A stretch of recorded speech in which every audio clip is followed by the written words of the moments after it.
एक महात्मा थे। जीवन भर उन्होंने भजन ही किया। उनकी कुटिया के सामने एक तालाब था।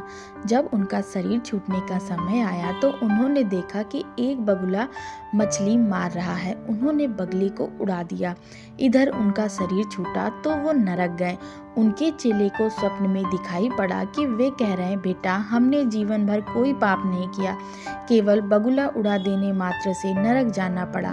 तुम सावधान रहना। जब शिष्य का भी शरीर छूटने का समय आया तो वही दृश्य पुनः आया। बगुला मछली पकड़ रहा था। गुरु का निर्देश मानकर उसने बगले को नहीं उड़ाया। मरने पर वह भी नरक जाने लगा।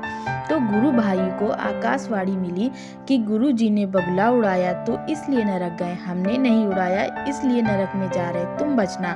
गुरु भाई का शरीर छूटने का समय आया तो संयोग से पुनः बगुला मछली मारता दिखाई पड़ा।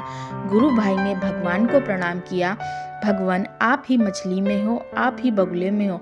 हमें नहीं मालूम क्या झूठ है, क्या सच है, कौन पाप है, कौन पुण्य। आप अपनी व्यवस्था देखो, मुझे तो आपके चिंतन की डोरी से प्रयोजन है। वह शरीर छूटने पर प्रभु के धाम गया। नारद जी ने भगवान से पूछा, भगवान, अंततः वे नरक क्यों गए? महात्मा जी ने बगुला उड़ाकर कोई पाप तो नहीं किया।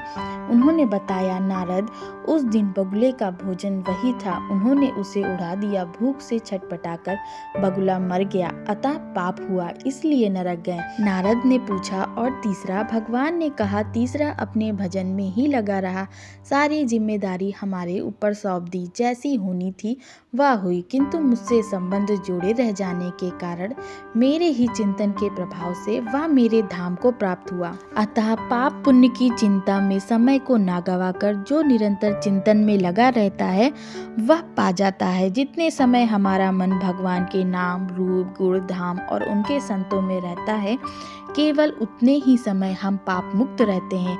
शेष सारे समय पाप ही पाप करते हैं। जय श्री कृष्ण।